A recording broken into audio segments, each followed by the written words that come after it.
पर्यटकों को भाने वाला गोवा राज्य आबादी के मुताबिक देश का सबसे छोटा राज्य है। जनसंख्या के मुताबिक लिस्ट में गोवा देश नीचे से चौथे स्थान पर आता है। गोवा में लोकसभा की सिर्फ 2 सीटें आती हैं। आपको बता दें, अब तक सिर्फ 2 बार बीजेपी इन सीटों को जीत पाई है। लेकिन इस बार लोकसभा चुनाव 2024 में गोवा में बीजेपी ने दोनों सीटें जीतकर कांग्रेस का क्लीन स्वीप कर दिया है और जीत के हीरो बनकर निकले हैं यहाँ के सीएम डॉक्टर प्रमोद सावंत। इस बार भी गोवा राज्य में भाजपा कांग्रेस के बीच कड़ी टक्कर थी। आपको बता दें कि गोवा में 2019 के लोकसभा चुनाव में भाजपा और कांग्रेस दोनों ने एक-एक सीट जीती थी, लेकिन डॉक्टर प्रमोद सावंत की मेहनत और कर्तव्य निष्ठा के परिणाम स्वरूप यहाँ से दोनों सीटें जीत ली हैं।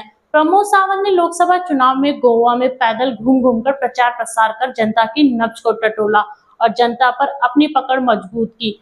प्रमोद सावंत पेशे से डॉक्टर हैं, लेकिन वर्तमान में ये गोवा के सीएम हैं। तो चलिए आज हम इनके डॉक्टर से सीएम बनने तक के सफर के बारे में बात करते हैं। प्रमोद सावंत का जन्म 23 अप्रैल 1973 को हुआ था।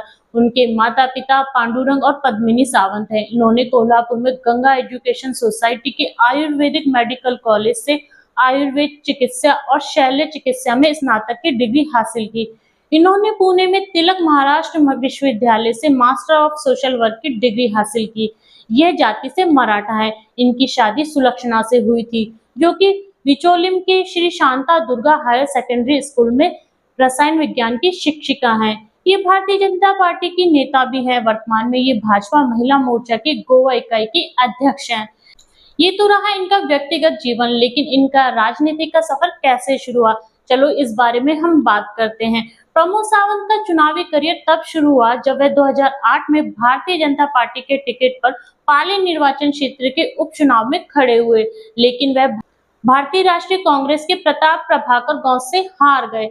इसके बाद 2012 के विधानसभा चुनाव में इन्होंने संकलिम निर्वाचन क्षेत्र से चुनाव लड़ा और भारतीय राष्ट्रीय कांग्रेस के प्रताप प्रभाकर गांव को लगभग 14,255 मतों से हराया। उस समय तक इन्होंने भारतीय जनता पार्टी की गोवा इकाई के प्रवक्ता के रूप में भी कार्य किया है। इसके बाद 2017 में इन्हें संकलिम निर्वाचन क्षेत्र से गोवा विधानसभा के लिए फिर से चुना गया। इन्होंने भारतीय राष्ट्रीय कांग्रेस के धर्मेश सकलानी को हराया था। 2017 को प्रमोद सावंत को गोवा विधानसभा का अध्यक्ष चुना गया था, लेकिन इनकी राजनीति का स्वर्णिम समय 2019 से शुरू हुआ, जब गोवा के मुख्यमंत्री मनोहर पार्रिकर के निधन के बाद गोवा के मुख्यमंत्री की कुर्सी खाली हो गई थी। उसके बाद विधानसभा में प्रमोद सावंत को गोवा के मुख्यमंत्री के रूप में चुना गया और उन्होंने 19 मार्च 2019 को गोवा के 13वें मुख्यमंत्री के रूप में शपथ ली और अब वह फिर से 2022 में लगातार दूसरी बार गोवा के मुख्यमंत्री बने।